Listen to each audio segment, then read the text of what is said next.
Wake up, wake up, wake up.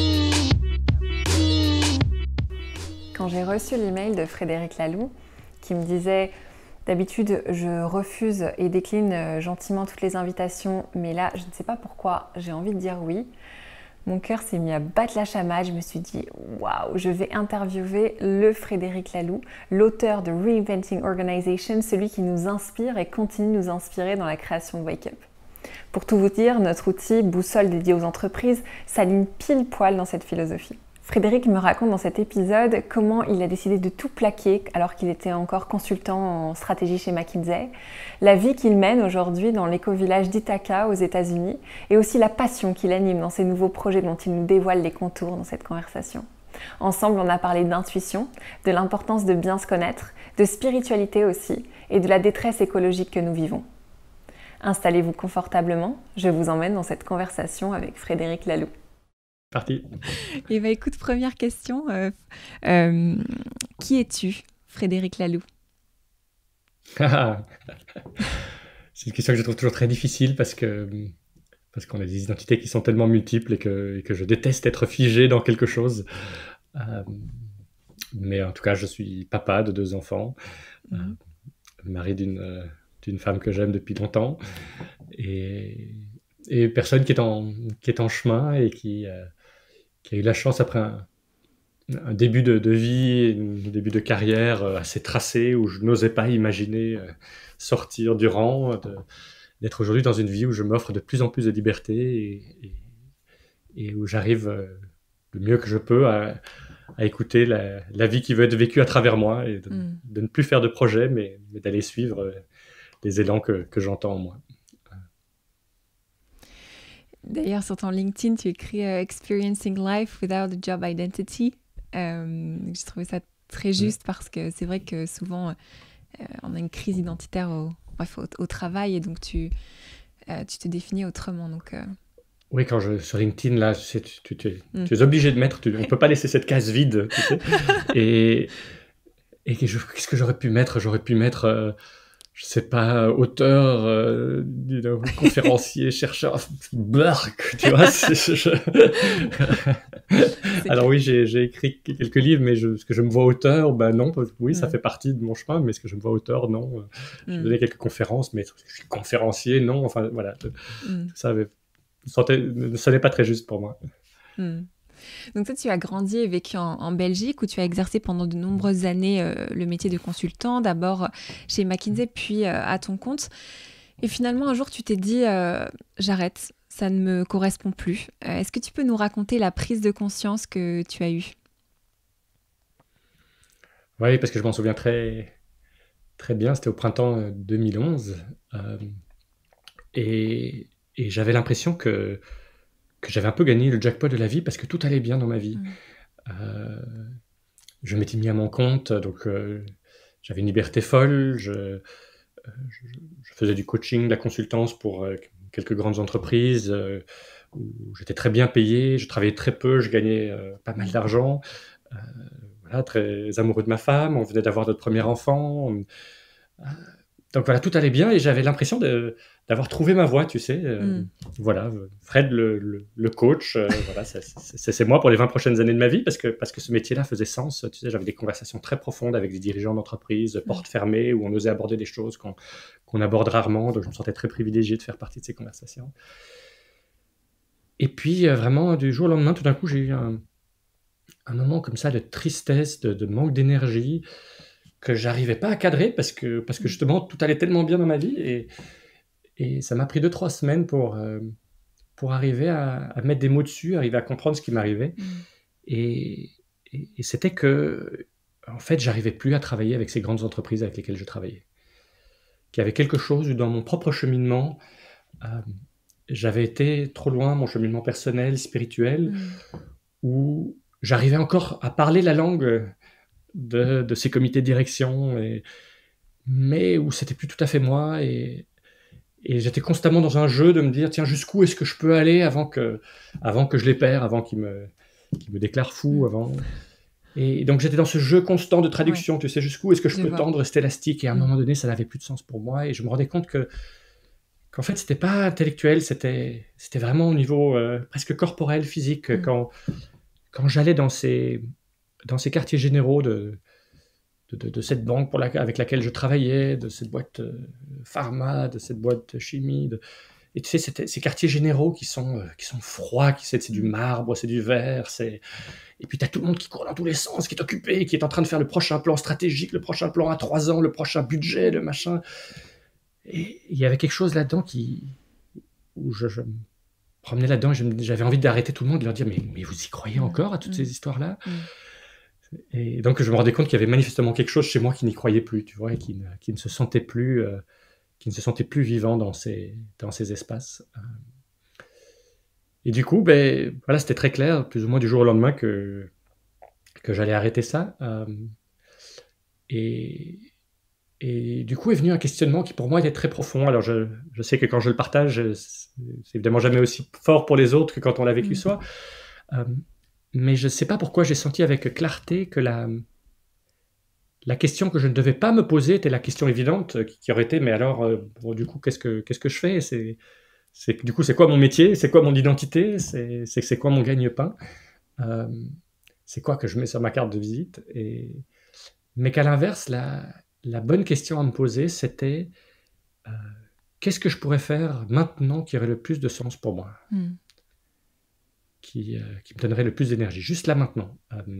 Pas une question de mission de vie, tu sais, c'est très, très à la mode aujourd'hui tu vois, de définir une mission de vie, et je trouve ça très beau, mais je trouve ça aussi très difficile et très paralysant, parce que je suis pas sûr qu'on ait une seule mission de vie, et que par contre, je trouve la question très juste de dire, mais qu'est-ce qui veut être vécu à travers moi là maintenant? Tu vois, et je trouve que c'est beaucoup moins paralysant. Juste là, maintenant, qu'est-ce qui aurait le plus de sens pour moi? Pas dans 3 mois, je ne sais pas ce que ce sera dans un an, mais juste là. Et quand je me suis posé cette question-là, très vite, j'ai eu comme ça deux projets qui me sont venus, et dont l'un est devenu ce livre Reinventing Organizations, qui m'a porté depuis. Qu'est-ce qui il y avait là presque un élément un peu spirituel de me dire, écoute, je vais essayer de suivre ce qui a le plus de sens pour moi, et je vais faire confiance que quelque part, l'univers va me soutenir là-dedans, y compris va m'apporter de l'argent. Alors, j'avais la chance d'avoir un peu des économies, et donc j'ai travaillé un tout petit peu pour gagner un minimum d'argent, et puis je vivais avec les économies, et ça m'a permis du coup d'écrire ce livre, et puis de me faire vivre des nouvelles aventures. Oui, faire confiance à la vie dans ce grand saut. Et donc du coup, c'est une superbe question de se dire, voilà, qu'est-ce qui peut vivre à travers moi? C'est assez peu commun, mais c'est très beau. Et donc, c'est une phrase de Parker Palmer, c'est un auteur américain, il n'est malheureusement pas traduit en français, mais ceux qui lisent l'anglais, je vous invite vraiment à lire Parker Palmer. C'est un vieux sage qui a cette phrase comme ça très, très belle, qui dit que longtemps il a vécu la vie qu'il croyait devoir vivre, jusqu'à ce qu'il comprenne, tiens, j'ai de l'émotion à chaque fois que je le dis, que donc il suffisait d'écouter la vie qui veut être vécue à travers moi. Et je trouve qu'il y a quelque chose là qui est terriblement relaxant, de ne plus devoir se projeter, mais au contraire de dire, en fait, il y a une vie qui veut être vécue à travers moi, et c'est une posture de simplicité, d'humilité, qui est de dire, écoute, au mieux de mes capacités, je vais simplement écouter. Et du coup, si elle m'emmène dans des endroits qui sont différents, très bien. Et je vais te raconter une autre histoire. Peut-être certaines personnes pourront se reconnaître là-dedans. Voilà, mon début de carrière, entre guillemets, quand je travaillais dans ce bureau de consultance reconnu, il y avait un de mes collègues jeunes comme moi, qui était dans la fin de la vingtaine, le début de la trentaine, qui a eu un cancer très jeune. Et je me souviens de ma réaction instinctive qui était « si seulement j'avais cette excuse ». Tu vois, si seulement j'avais cette excuse. Et ça m'a réveillé à me dire, mais... donc c'est que je ne suis pas sur ma voie, tu vois, je suis sur la voie de quelqu'un d'autre. Mais j'ose pas la quitter parce qu'il me faudrait une excuse pour la quitter. Et aujourd'hui, pour moi, cette excuse, c'est d'écouter la vie qui essaie d'être vécue à travers moi. Superbe. Et donc, effectivement, la vie t'a guidé. En tout cas, tu as travaillé à l'écriture pendant 3 ans de ce livre, Reinventing Organizations, qui est depuis devenu un best-seller, vendu à plus de 250 000 exemplaires dans le monde entier. 650. 650. Écoute, Ouais, c'est ça a fou. augmenté depuis. Ah oui. Ouais, Écoute, moi je l'ai là, tu le vois. Il y a la petite pastille, il n'est pas encore pas à jour. ouais, pas encore à jour. Écoute, et donc dans ce livre, tu décris l'évolution des modèles organisationnels dans les entreprises. Tu théorises plusieurs paradigmes, et notamment celui des organisations opales, que tu décris comme des organismes vivants, évolutifs, et qui reposent sur 3 piliers, l'autogouvernance, la plénitude et la raison d'être évolutive. Et on va aller au-delà du livre parce que tu as publié aussi de nombreuses vidéos sur le sujet pour accompagner les dirigeants et toutes les personnes dans cette démarche. Donc j'encourage aussi celles et ceux qui nous écoutent à aller regarder ces vidéos, à lire ce livre, mais peut-être quand même, pour que tout le monde sache de quoi on parle, est-ce que tu peux simplement nous réexpliquer ce paradigme opale ? C'est pas si facile parce que c'est un vrai paradigme, donc c'est vraiment nouveau, donc c'est Oui. pas juste une petite chose. Mais le point de départ du livre, c'est que chaque période historique majeure a eu sa propre façon de penser le pouvoir, de penser la collaboration, de penser la gouvernance. Tu vois, et donc, il semble que les toutes premières organisations qui existaient, dans l'époque tribale, étaient des choses relativement peu structurées, relativement violentes. Dont la survivance moderne sont les gangs de rue, sont les mafias, où il faut un patron, ou là pour le coup c'était des hommes, qui inspirent une peur constante pour essayer de maintenir une sorte de cohésion dans quelque chose. Donc voilà, on est très loin des entreprises d'aujourd'hui avec des off-sites stratégiques et des exercices de post-it, enfin tu vois. Et puis on a eu un saut majeur quand on a été vers l'ère agricole qui a tout d'un coup permis de structurer des grandes organisations, qui a inventé la pyramide avec les boîtes dans la pyramide, avec des liens de reporting. Et l'archétype de ces genres d'organisation, c'est l'Église catholique, tu vois, quelque chose avec des rangs très très clairs, avec des uniformes, on reconnaît la personne même à son uniforme, quelque chose de très solide, d'immuable. Et puis quand on a basculé vers une ère industrielle scientifique, on a eu à nouveau un basculement où on a vraiment les organisations comme les machines. Ça, c'est vraiment le paradigme dominant aujourd'hui, c'est ce qu'on nous apprend dans les écoles de commerce, c'est-à-dire des organisations qui sont constamment en train d'optimiser, d'inventer, il faut aller plus vite que la compétition, et c'est comme ça qu'on aura des parts de marché, c'est comme ça qu'on aura des profits. Et donc c'est là qu'on invente toutes sortes de choses comme les ressources humaines, comme le marketing, comme voilà.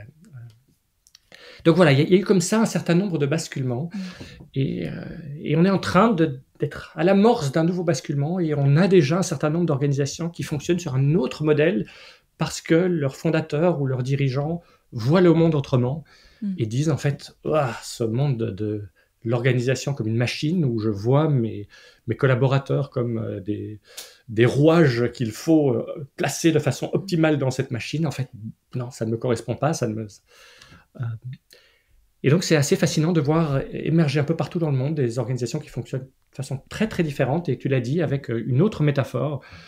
Ce n'est plus l'organisation comme l'armée ou comme une machine, mais c'est l'organisation comme un organisme vivant. C'est très fascinant de voir comment leurs modes de fonctionnement sont en fait inspirés du monde du vivant, avec une forme d'émergence, avec une forme de décentralisation qui est pas facile à comprendre parce qu'on a tous grandi dans des modèles relativement figés, hiérarchiques. Et donc ça demande toute une déprogrammation, une reprogrammation.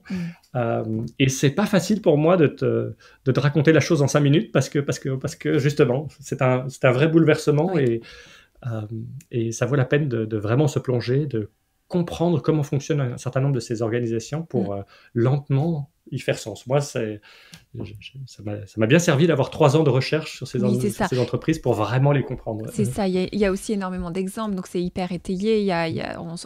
On arrive quand même, c'est la beauté de ce que tu as écrit, c'est qu'on arrive à comprendre l'essence et tout ce qui a été mis en œuvre, et donc on a quand même une bonne idée de cette entreprise opale, et elle se compte sur les doigts de la main, puisque il y a finalement peu d'exemples Oui, alors depuis lors, depuis que le livre est paru, parce que les temps sont mûrs et en partie avec le succès du livre, il y a aujourd'hui des centaines, des milliers d'organisations qui se sont mis en chemin. Donc à l'époque, j'étais tout content d'en trouver une douzaine que j'ai vraiment étudié très en détail.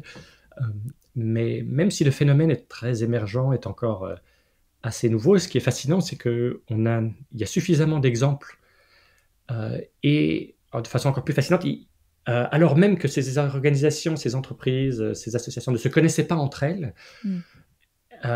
elles fonctionnent souvent de façon remarquablement similaire. Tu sais, si à un moment donné tu te mets à penser d'une certaine façon, avec énormément de bon sens, il y a un certain nombre de mêmes pratiques qui se mettent en place. Et donc on sait de façon très très concrète, si on veut faire cette bascule, ok, je ne veux plus prendre de décisions de façon hiérarchique, mais du coup, comment est-ce que je prends les décisions? Voilà, c'est de cette façon-là. On se rend compte que les budgets, les plans stratégiques, c'est trop figé. On veut quelque chose qui soit plus évolutif, plus émergent. Mais du coup, qu'est-ce qu'on fait? Est-ce qu'on fait encore des budgets ou pas de stratégie? On sait relativement bien comment le faire. Si on n'a plus de hiérarchie traditionnelle, mais qu'on a des conflits, comment est-ce qu'on va les gérer? On sait comment le faire. Donc, en fait, ce serait une erreur de croire que c'est simplement un certain nombre d'outils qu'on peut appliquer, parce que non, c'est toute une façon de penser le monde. Mais ceci dit, les outils existent. Et donc, si on pense le monde de cette façon-là, on n'est plus obligé de réinventer la roue. On a en fait une boîte à outils qui est relativement claire, relativement fournie. Et c'est ça que j'ai effectivement essayé d'étayer, notamment à travers les vidéos que j'ai sorties après le livre. Oui, absolument. Et moi, ce que je me dis, c'est que l'inspiration est là, l'envie est là. Et pourtant, on voit encore de nombreuses entreprises qui n'osent pas s'engager dans une telle démarche. Pourquoi, selon toi ? Je crois que le point principal, c'est la liberté de pensée des dirigeants. Donc on est aujourd'hui dans un système qui est pyramidal, hiérarchique, où il faut que ce soit la personne à la tête de l'entreprise qui veuille ça. Donc ce qu'on voit dans beaucoup d'entreprises, c'est qu'il y a énormément de gens au milieu de l'entreprise, au bas de l'entreprise, qui s'y intéressent, qui veulent ça, mais qui n'ont pas le pouvoir, parce que c'est celui ou celle à la tête de l'entreprise qui détermine les modes de fonctionnement. Et je vois quand même de plus en plus de patrons qui s'ouvrent à ces idées-là, mais ça paraît encore nouveau, ça paraît encore fou, et on a l'impression de sortir du rang. Et ce qui est frappant parmi les 12 dirigeants des entreprises que j'avais étudiées au départ, c'est qu'aucun d'entre eux ne venait du management traditionnel. Et donc ils avaient tous une sorte de liberté de penser. Voilà, l'un était un infirmier qui a créé sa propre entreprise, l'autre était un psychiatre qui a créé une grosse structure. Enfin voilà.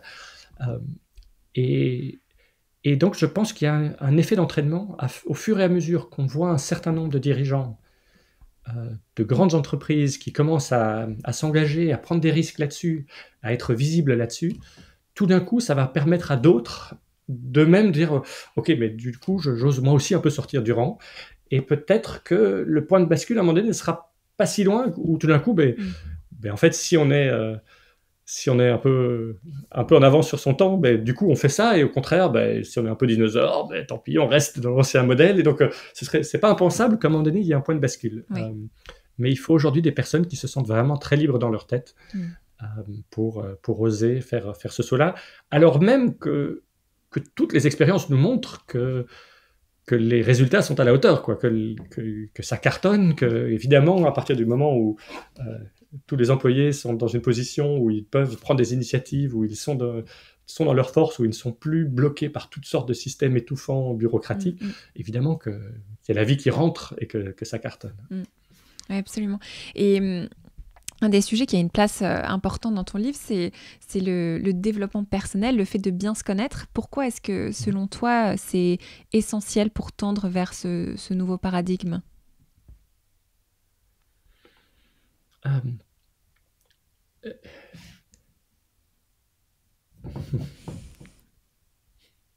Tu couperas au montage s'il faut, parce que c'est une très bonne question.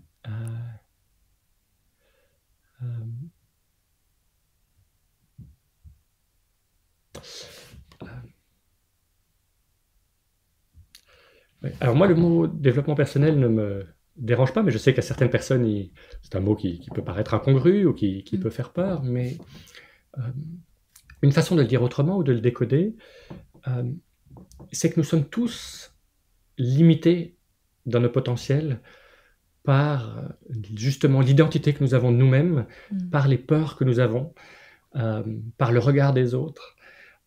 Et donc, plus on apprend à se connaître, plus on apprend à mettre des lumières sur nos propres limitations, nos propres croyances, plus tout d'un coup, le champ des possibles s'ouvre. Plus j'ai accès à des capacités auxquelles je n'avais pas accès. Je vais te donner un exemple. Dans le livre, je raconte une entreprise, Buurtzorg. Aujourd'hui, ils sont 14 000 infirmières et infirmiers aux Pays-Bas. Ils étaient 4 il y a 10 ans. Et qui fonctionne de façon extraordinaire. 14 000 personnes sans un seul manager, sans une hiérarchie classique. Ils sont chaque année meilleur employeur des Pays-Bas. C'est une entreprise qui est juste extraordinaire, phénoménale. Et une des raisons pour laquelle tout ça est possible, c'est parce que Jos de Blok, le fondateur, est une personne qui a quasiment pas d'ego. Enfin, un ego, si, il a certainement un ego comme nous avons tous, mais il a une capacité de faire ce qu'il fait régulièrement. À 10h du soir, il écrit un post de blog qu'il envoie aux 14 000 infirmières et infirmiers de Buurtzorg. Ça ne passe pas par un département de communication. Il le balance avec des fautes de frappe, dans lesquelles il dit « Voilà, j'ai réfléchi à telle question. Je pense qu'on devrait prendre telle décision. Qu'est-ce que vous en pensez ?» Il envoie ça aux 14 000 personnes, avec très souvent la réponse de tout le monde qui est formidable, ouais, bien joué, etc. Du coup, hop, la décision est prise. 14 000, voilà, en 24 heures, la décision est prise. Mais de temps en temps, c'est arrivé dans l'histoire, il s'est pris des retours très cinglants de personnes qui ont dit « Écoute, Jos, c'est sympa ta proposition, mais manifestement, ça montre que tu es un peu loin du terrain parce que c'est pas du tout pratique ton histoire. » Et du coup, Jos, simplement, le lendemain, répond en faisant « Oups, ah ouais, vous avez raison, là, vous m'avez appris quelque chose. Merci de m'avoir répondu. Du coup, je fais une autre proposition. Du coup, je propose de mettre une task force. » Donc voilà quelqu'un qui est capable d'avoir ce niveau d'interaction-là, simplement parce que c'est pas grave pour lui qu'il ait un retour public de la part des 14 000 employés qui disent « Ah non, là tu t'es trompé. » Donc cette simple capacité-là lui ouvre un champ de prise directe avec l'entreprise où il ne doit pas être protégé, comme le sont la plupart de nos dirigeants aujourd'hui, qui sont protégés par un comité de direction où on va d'abord tester des idées, mais surtout on ne va pas encore en parler, il faut toute une discrétion, et puis on va faire passer ça par de la communication interne, et puis... En fait, aujourd'hui, la plupart des dirigeants sont surprotégés parce qu'il y a une peur dingue de ne pas être parfait, de ne pas... Voilà un exemple de ce qu'on peut appeler du développement personnel, le simple fait de mieux se connaître, de travailler sur soi, de travailler sur ses peurs, permet tout d'un coup un autre mode de fonctionnement qui est impensable, presque inimaginable pour la plupart des dirigeants auxquels tu proposerais ça, qui se sentiraient absolument nus, qui se sentiraient dans une forme de vulnérabilité dingue, alors que pour Jos de Blok, c'est la chose la plus normale du monde.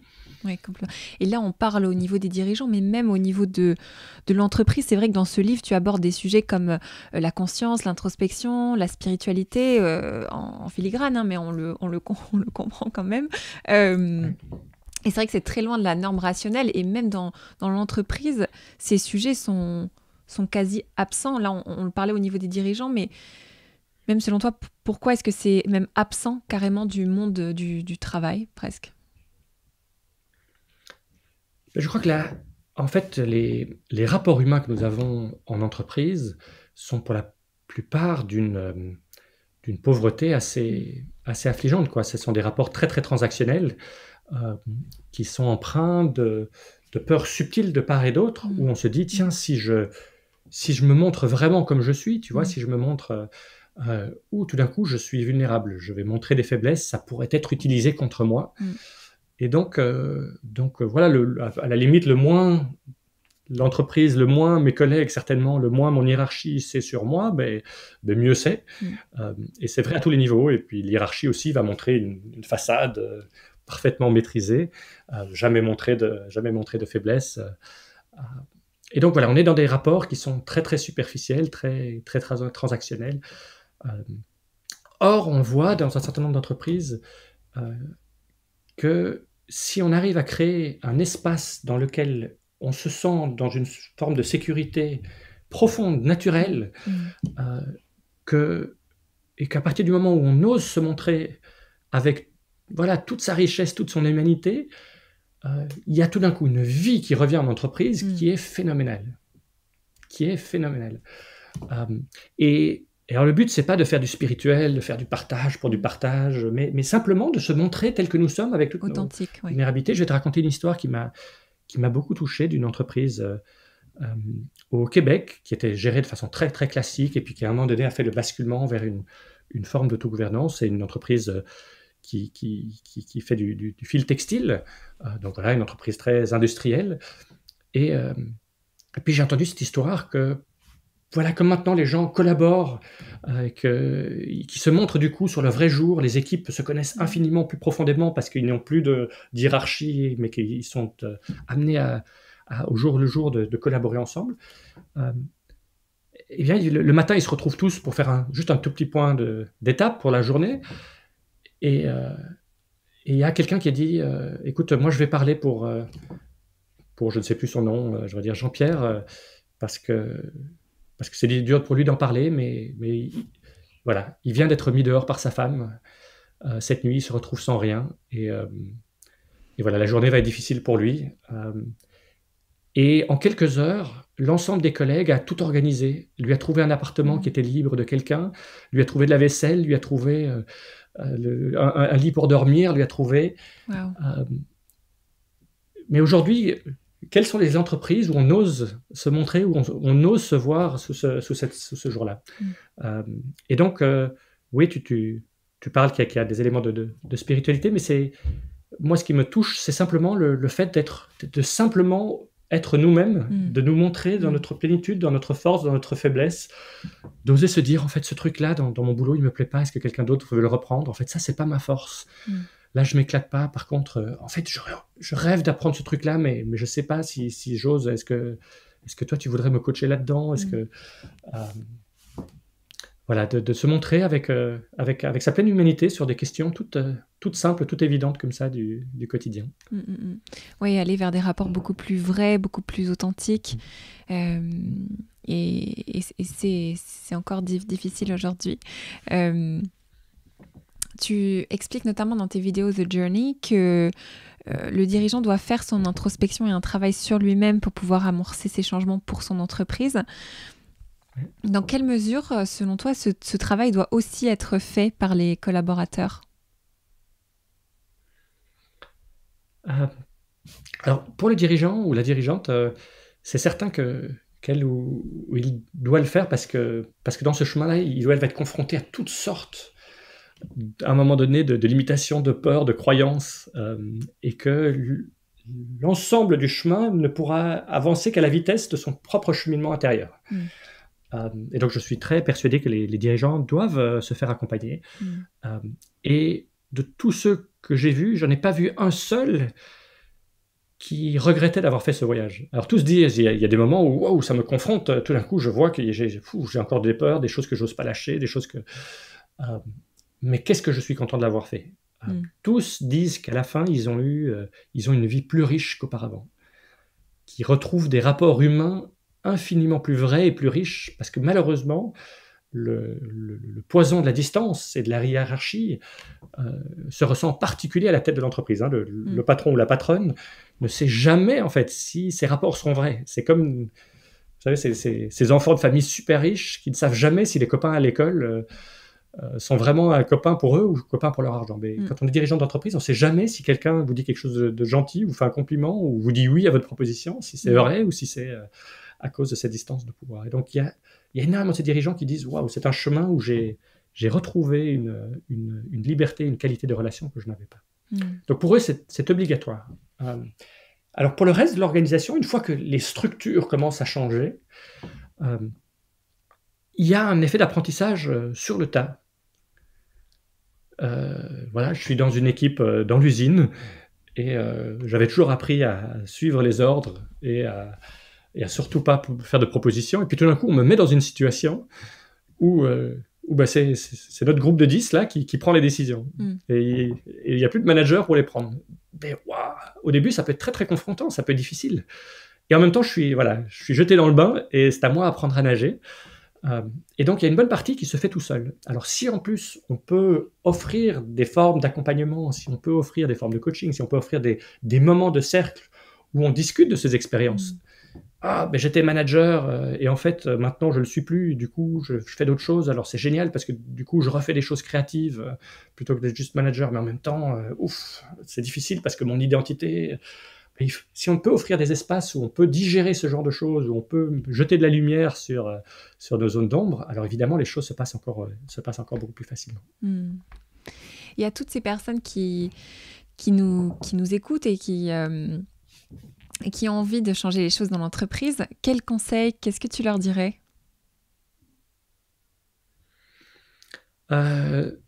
Déjà de commencer à s'informer là-dessus, d'augmenter leur goût.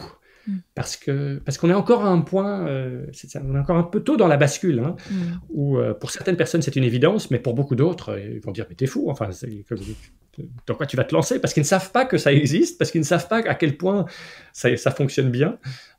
Et donc rien que pour se rassurer soi, de se dire attends, je suis pas fou, je pense que ça vaut la peine de lire, de s'informer, de regarder des documentaires, de voir des entreprises qui ont fait ça, simplement pour déjà avoir un axe intérieur qui dit, en fait, cette envie que j'ai, elle est réelle, en fait, ce n'est pas que fantasque. En fait, il y a des dizaines d'entreprises qui fonctionnent comme ça, et elles fonctionnent très très bien. Ok.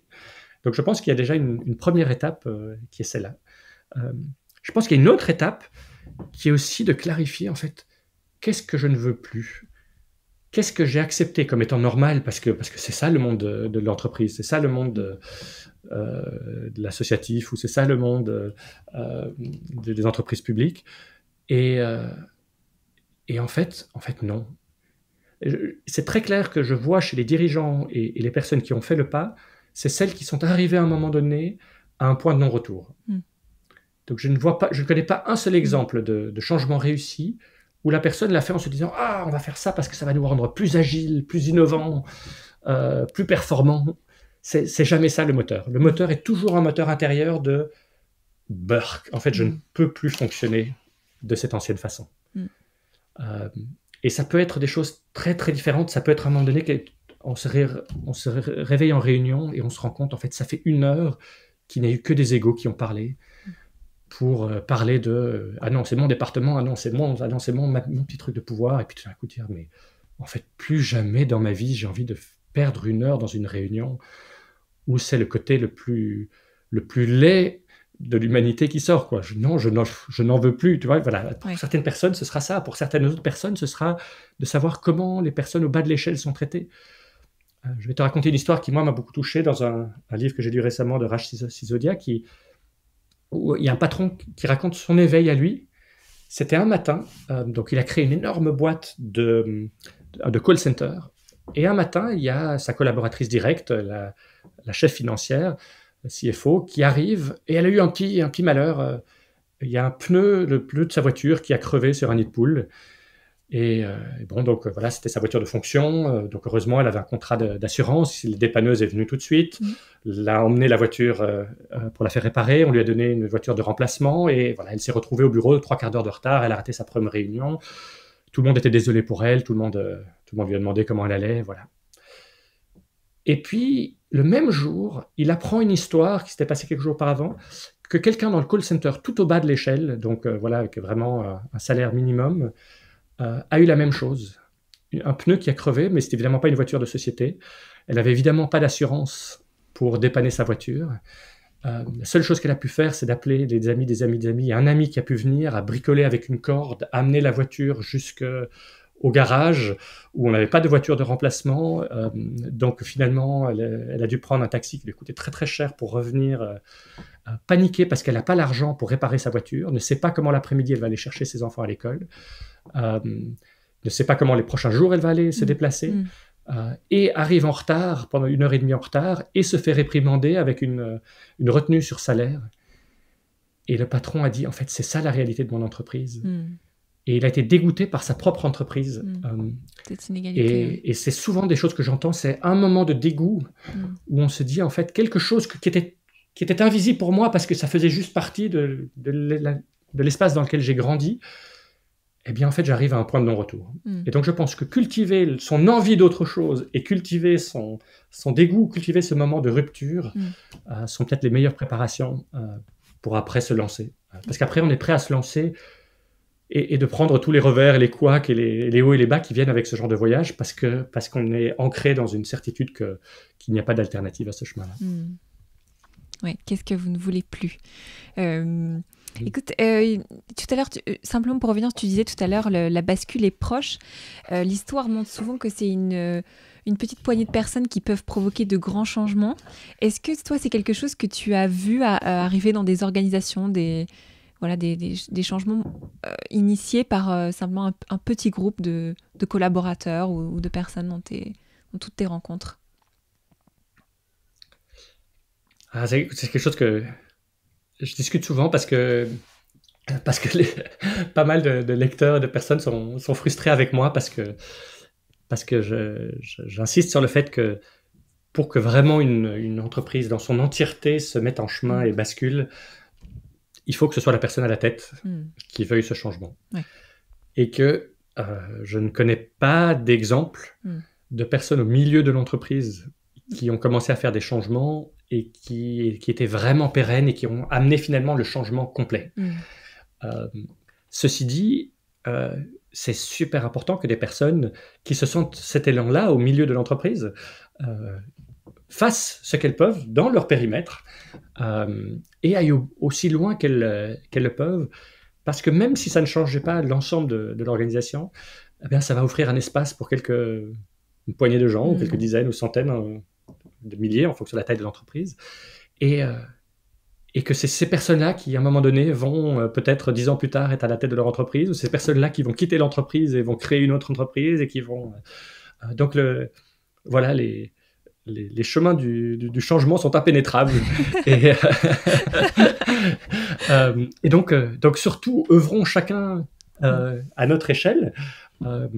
Juste, n'ayons peut-être pas l'illusion de penser que parce qu'on aura démontré même à une petite échelle que ça fonctionne de façon formidable, que ça va influencer les dirigeants. Ce dont on parle ici, c'est plus que juste un changement de quelques pratiques, c'est vraiment un changement de façon de penser, de paradigme. Et donc, les exemples sont malheureusement nombreux de dirigeants, de patrons qui voient une partie qui cartonne parce qu'il y a quelque chose qui est différent, mais ils ne comprennent pas. Et le jour où le manager de cette partie-là est remplacé, ils vont surtout bien remettre un manager traditionnel qui va remettre un peu tout ça d'équerre. Parce que c'est ça leur mode de pensée, et qu'ils ne sont juste pas capables d'appréhender ou de comprendre ce qui s'y passe. Je comprends. Aujourd'hui, on est en train de passer d'un monde du travail où le rôle de l'entreprise, qui était de nous donner un salaire, et plus celui qui est attendu par l'ensemble des collaborateurs. Et on a souvent, les collaborateurs attendent de l'entreprise qu'elle aide à grandir. Est-ce que tu penses que l'entreprise devrait être considérée comme une seconde école de la vie ? Mais elle l'est par définition. Elle est par définition. Elle nous apprend les bonnes ou les mauvaises choses, tu sais. C'est comme l'école. Moi, évidemment, il y a énormément de choses dans l'école telle qu'elle est pratiquée aujourd'hui qui me paraissent très dommageables. On a une école aujourd'hui qui tue la créativité des enfants, qui tue le sens de l'initiative des enfants, mais donc elle enseigne ça aussi. Et donc, le monde de l'entreprise aujourd'hui, par définition, est un monde qui nous enseigne des choses, qui nous enseigne d'avoir peur les uns des autres, d'avoir des relations superficielles. Ça nous enseigne à jouer des jeux politiques pour arriver à nos fins, même de façon, tu sais, avec les meilleures intentions du monde. Et je pense qu'il y a des changements qui doivent être faits. Je suis obligé, par la nature du système, de jouer des jeux politiques pour y arriver, parce que c'est comme ça qu'on fait avancer le schmilblick. Donc oui, l'entreprise est par définition un lieu d'apprentissage de vie, et ce que j'espère évidemment, c'est que ça peut être d'autres formes d'apprentissage, et ces entreprises nous montrent que ça peut l'être, et que ce qui est fascinant, c'est que une des phrases que j'avais entendues pendant mes recherches, quand j'allais voir ces entreprises, j'avais entendu dans 3 entreprises différentes la phrase quasiment identique de quelqu'un qui disait « parfois j'aimerais qu'à la maison ce soit plus comme au travail ». Tu vois, et c'était des phrases qui m'ont bouleversé, quoi. Et ce qu'ils voulaient dire, c'est qu'ils étaient arrivés à créer dans l'espace du travail des façons d'être, tu vois, qui n'étaient pas nécessairement arrivées à répliquer dans la famille. Mais le nombre d'histoires que tu entends de gens qui disent « avec ce que je vis maintenant en entreprise, ça a changé mes rapports avec mon mari ou avec ma femme ou avec mes enfants », Ça, je l'entends, mais tout le temps. Je l'entends tout le temps. Donc, les mauvaises habitudes qu'on chope au travail, malheureusement, on les ramène à la maison et dans des rapports avec nos amis, etc. Et les belles habitudes, les nouvelles façons d'être, on les ramène aussi. Et donc oui, je crois qu'il y a une aspiration très profonde, en particulier chez les jeunes et les jeunes plus éduqués, de dire j'ai vu mes parents être très malheureux en entreprise, et donc je n'ai plus envie de ça. J'ai une envie d'une entreprise qui me donne du sens, et j'ai une envie d'une entreprise qui me fasse grandir. Toi, tu vis aujourd'hui dans l'éco-village d'Ithaca. Donc, je te disais tout à l'heure, j'ai regardé le magnifique reportage sur votre vie quotidienne. Et donc, ce qui ressort, c'est que, au-delà du fait que c'est magnifique, vous avez l'air vraiment serein. Est-ce que tu peux nous expliquer ce choix de vie, pourquoi l'avoir fait, et peut-être comment s'est fait aussi ce grand saut, d'être plus proche de la nature, d'être plus en harmonie, plus en collaboration avec les autres personnes de cet éco-village? Écoute, comme toutes les choses ces derniers temps, c'est quelque chose où j'ai senti pointer un moment de l'intérieur, tu sais, c'était pas quelque chose que j'avais réfléchi ou prévu. J'ai eu un accident qui a fait que j'étais quelques mois en clinique de revalidation il y a une dizaine d'années. Et c'était une vieille clinique du 19e siècle, toute perdue dans la forêt. Et donc, quand je remarchais pour réapprendre à marcher des plus longues distances, je marchais en forêt et tout d'un coup, je me suis vu une relation à la nature que je n'avais jamais eue. J'ai grandi en ville et puis tout d'un coup, j'avais ces médecins en vert, tu sais, j'avais mes médecins en blanc et puis j'avais mes médecins en vert qui étaient les arbres. Et tout d'un coup, j'ai senti que cette vie dans la ville n'était plus tout à fait juste pour moi. Et puis, je lisais justement un livre de Parker Palmer qui parlait du besoin de solitude et de communauté. Et le mot communauté, je n'y avais jamais réfléchi. Et ça semait une graine où je me suis rendu compte que, alors que je vivais dans un magnifique petit lieu dans le centre de Bruxelles, où j'avais même un petit bout de jardin, des vieux arbres, cette vie fermée, tu sais, où il fallait que je sois autosuffisant surtout, parce que je ne connaissais pas mes voisins, ou je les connaissais, je leur disais juste bonjour, mais où je n'aurais pas pensé aller voir mes voisins en disant « Tiens, j'ai pas envie d'aller au supermarché à une demi-heure, est-ce que tu peux me donner un peu de beurre, ou est-ce que je pourrais t'emprunter ton échelle ?» En fait, non, il fallait que je possède tout, que je sois complètement autosuffisant. Il y avait quelque chose, là, moi, dans mes 4 murs, qui ne me paraissait plus tout à fait juste. Et puis, je me suis rendu compte que, quand j'ai eu des enfants, qu'en fait, c'est pareil, pour les enfants, ce n'est pas juste de me dire, en fait, s'ils veulent voir des amis, je dois prendre mon téléphone, appeler les parents, dire peut-être, ah oui, alors jeudi prochain, si je te les dépose à 3 heures et que tu les reprends, ça n'a pas de sens. Les enfants doivent être libres de... Donc voilà, il y avait juste quelque chose en moi qui pointait, chez ma femme, qui disait qu'il y a quelque chose qui n'était plus juste dans la façon dont on vivait. Donc on a commencé à aller voir des éco-villages en Europe. On avait été en Écosse, en Allemagne, passer du temps dans différents éco-villages. Et puis on est tombé par Google sur le site internet de cet éco-village ici aux États-Unis dans lequel je vis. Alors, aux États-Unis, de l'autre côté de l'Atlantique, dans un pays un peu fou où les soins de santé ne sont pas gratuits, mais l'appel était très fort, et on a été un été sur place, et on a senti nos épaules qui se relâchaient. Et dès qu'on est rentré là, on a senti, ok, vous vous êtes dit, c'est là, quoi. Ouais. Et oui, quelle est la place enfin, parce que là, ce que tu nous partages, c'est, à nouveau, mais plusieurs fois tout à l'heure aussi, c'est que voilà, chaque fois il y a un signe intérieur qui te guide, qui t'appelle, tu sens, tu es à l'écoute de tes ressentis. Quelle est du coup la place de l'intuition dans ton quotidien? Pour moi, c'est un peu un jeu constant, quoi, tu vois, c'est d'aller écouter, de se dire, tiens, qu'est-ce qui est juste, qu'est-ce qui est pas juste, et puis on n'est jamais, au départ, je suis jamais sûr, tu vois, des signaux, tu vois, donc c'est un mélange, il y a des intuitions, et puis j'essaie de le valider par la tête, et puis en fait, là, le signal n'est pas encore assez clair, je sens que c'est ça, mais c'est pas encore tout à fait ça, ou alors je sens que c'est ça, et à un moment donné, c'est très clair, mais tout d'un coup, voilà, j'ai des peurs, des limitations qui viennent, et donc voilà, ça donne lieu à encore un petit bout de cheminement personnel, où je vais aller demander de l'aide à quelqu'un, un praticien, pour m'aider à... Tiens, j'ai cet appel, mais mais j'ai cette peur qui remonte. Tiens, je vois assez bien d'où ça vient de telle partie de mon enfance, mais j'aurais envie de dégommer ça. Et hop, on fait un petit bout de chemin et je me libère de ça. Et tout d'un coup, voilà, je peux aller suivre, cet élan-là.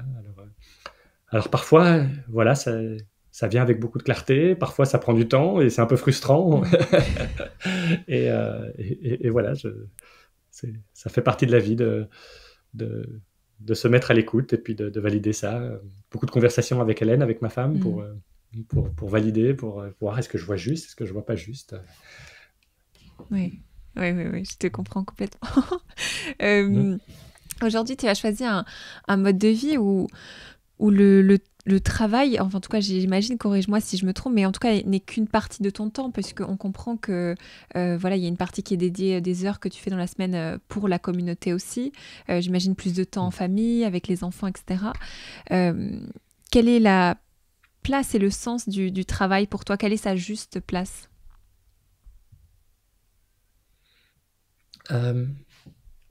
J'ai une chance incroyable aujourd'hui de ne suivre en termes de travail à nouveau que les élans. Tu sais, il y a ce livre qui s'est imposé à moi, et puis je l'ai écrit, et puis à un moment donné, il y avait cette série de vidéos à laquelle tu as fait référence, et puis voilà, là maintenant, il y a un nouvel appel qui est venu il y a quelques mois pour un gros projet ambitieux par rapport à l'urgence climatique et environnementale. Et donc tout d'un coup, voilà, je suis plein feu sur ce truc-là m'a happé. Et donc tout d'un coup, là, je rêve de travailler 24 heures sur 24 parce que ce truc-là m'a pris. Et en même temps, je rêve de passer énormément de temps avec mes enfants et en communauté. Donc je compose avec tout ça. Et j'ai la chance aujourd'hui d'avoir la liberté. Là, le livre continue à me faire des rentrées. Donc j'ai la liberté de vraiment pouvoir suivre ce que j'entends. Et je me rends bien compte que c'est une liberté qui est extraordinaire, que très peu de personnes ont, tu vois. Ça, je ne sais pas combien de temps ça va durer, que ce livre me fera encore des rentrées, mais tant que c'est là, je peux vraiment suivre complètement l'appel. Et voilà, et donc il y a un an, j'avais moins cet appel, et je faisais un peu ces vidéos, et donc je passais beaucoup de temps avec les enfants, et là tout d'un coup, donc on vient de changer un peu les choses avec Hélène, ma femme. D'habitude on a un modèle assez 50-50, où on passe autant de temps. Il y a un an, c'était un peu plus moi qui passais du temps avec les enfants, parce qu'elle était sur l'écriture d'un livre. Et maintenant, c'est moi qui passe un peu plus de temps. Donc voilà, toutes ces choses-là sont très fluides. Il n'y a pas trop de règles.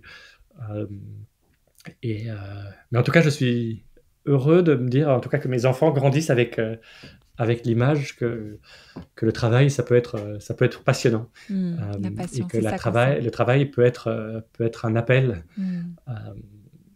et peut être quelque chose où on se met au service de quelque chose qu'on sent.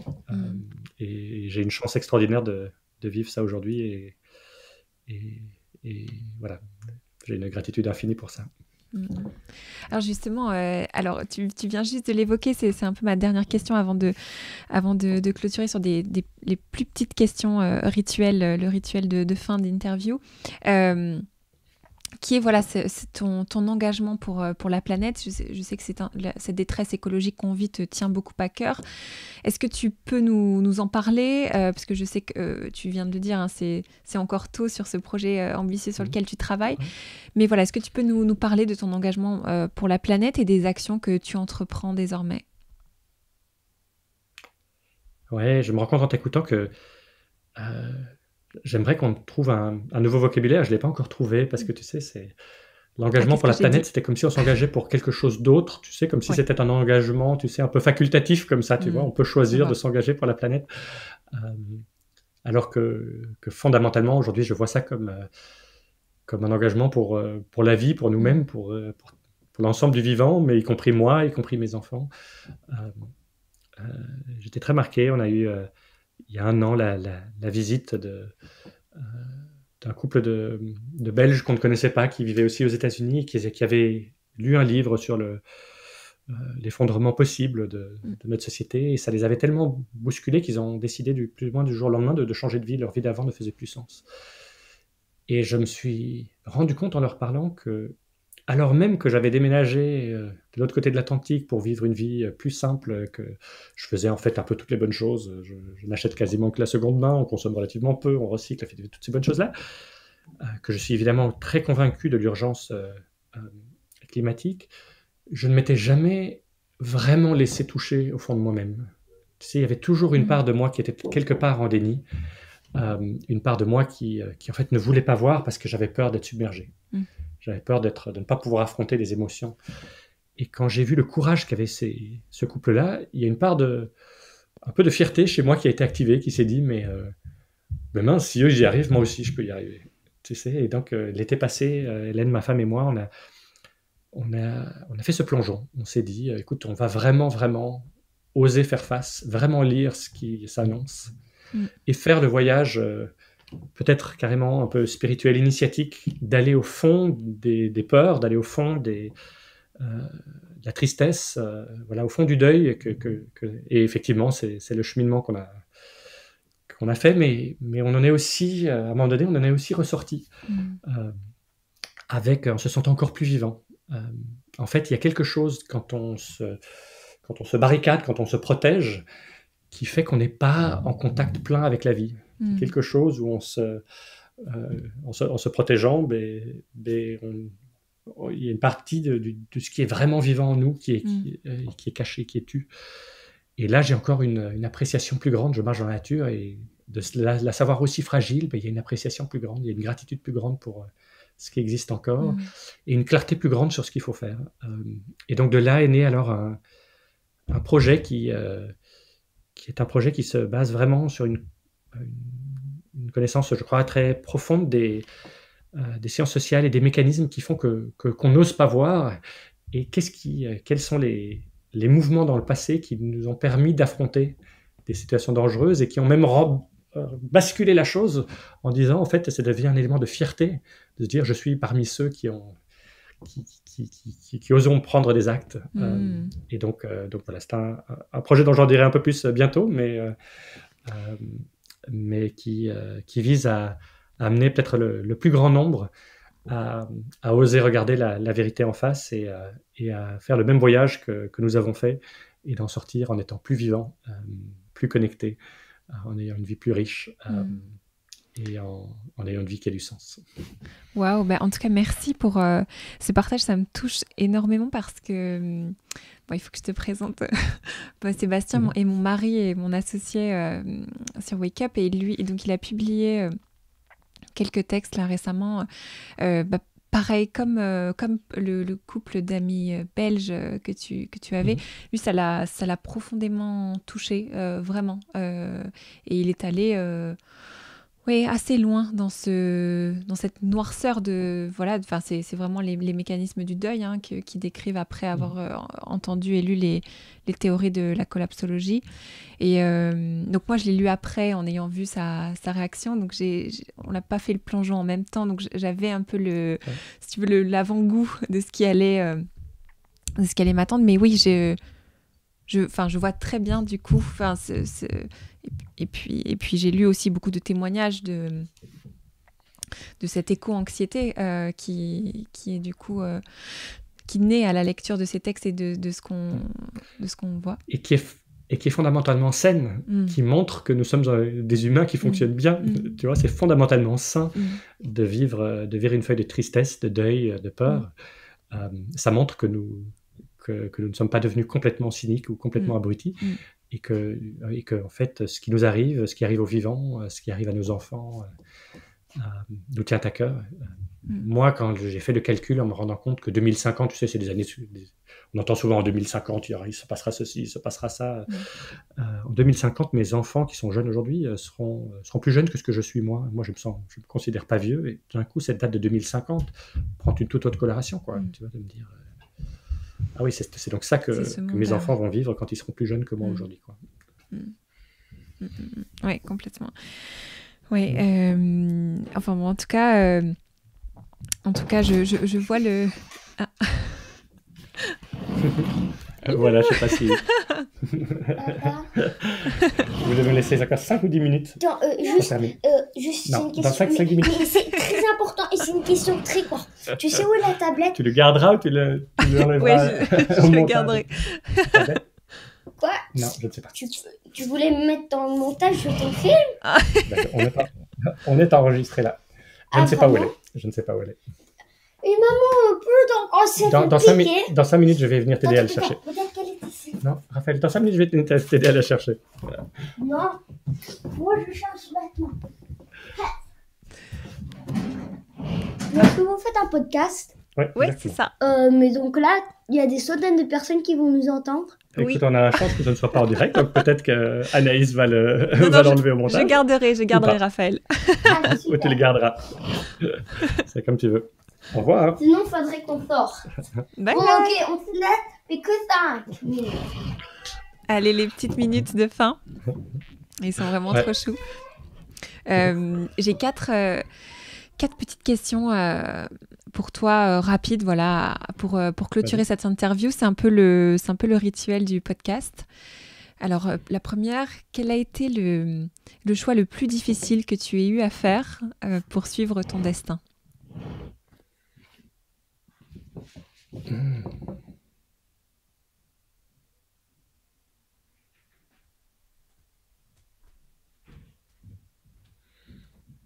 Ah ben, j'ai eu la chance de ne pas avoir eu de choix difficiles à faire. Euh, que chaque fois les choses à un moment donné étaient suffisamment mûres pour être prêt. Je pense d'ailleurs même que c'est une question qui vient avec un présupposé. Que pour suivre son destin, il y a des choix qui sont parfois durs ou qui sont peut-être toujours durs. Et en fait, pour moi, ça a plutôt été un chemin de joie et de liberté. De chaque fois me rapprocher un peu plus de qui je suis, à chaque fois me permettre un peu plus de ma lumière de sortir. Et donc en fait, chacune de ces transitions a été plutôt joyeuse. À quel moment oublies-tu le temps qui passe? Quand je suis happé dans quelque chose de créatif dans mon travail, quand je suis dans une conversation belle et profonde avec des amis ou avec des personnes qui disent vraiment leur vérité, où on se livre, dans des moments où je joue avec mes enfants et où leurs yeux pétillent et les miens pétillent, et où on est espiègle, dans des promenades en nature, ou avec un kayak sur l'eau. Quelle est la leçon que tu as mis le plus de temps à apprendre?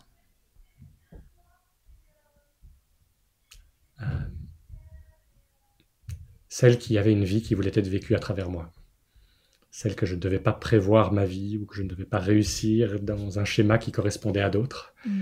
Je me suis rendu compte que c'est vraiment à l'âge de 33 ans que j'ai vraiment pris la première décision de ma vie qui était vraiment la mienne. Jusque-là, j'ai suivi, voilà, à l'école, c'est ça qui est attendu de moi, à l'université, c'est ça qui est attendu de moi, dans une entreprise prestigieuse, c'est ça qui est attendu de moi. Complète cette phrase. Le monde a besoin. Oh. Chacun sait ce qu'il a besoin en lui, tu sais, c'est pas à moi à le dire. Voilà, je crois qu'on a tous une voix au fond de nous et qu'écouter cette voix-là, c'est tout ce qu'il faut. Et que pour moi, ce sera une certaine chose, pour toi, ce sera autre chose, et que ce sera la somme de toutes ces choses-là qui fera un monde lumineux et vivant. Magnifique. Merci beaucoup, Frédéric. Merci à toi. Merci infiniment à Frédéric pour cette conversation et à vous de nous avoir écoutés jusqu'ici. Si vous avez aimé le podcast, le mieux c'est de le partager avec vos proches et surtout de le noter et nous mettre 5 étoiles sur Apple Podcast ou toutes vos autres plateformes d'écoute préférées. Vous pourrez nous retrouver et découvrir ce que l'on fait auprès des individus et des entreprises en quête de sens sur www.wake-up.io. À très bientôt.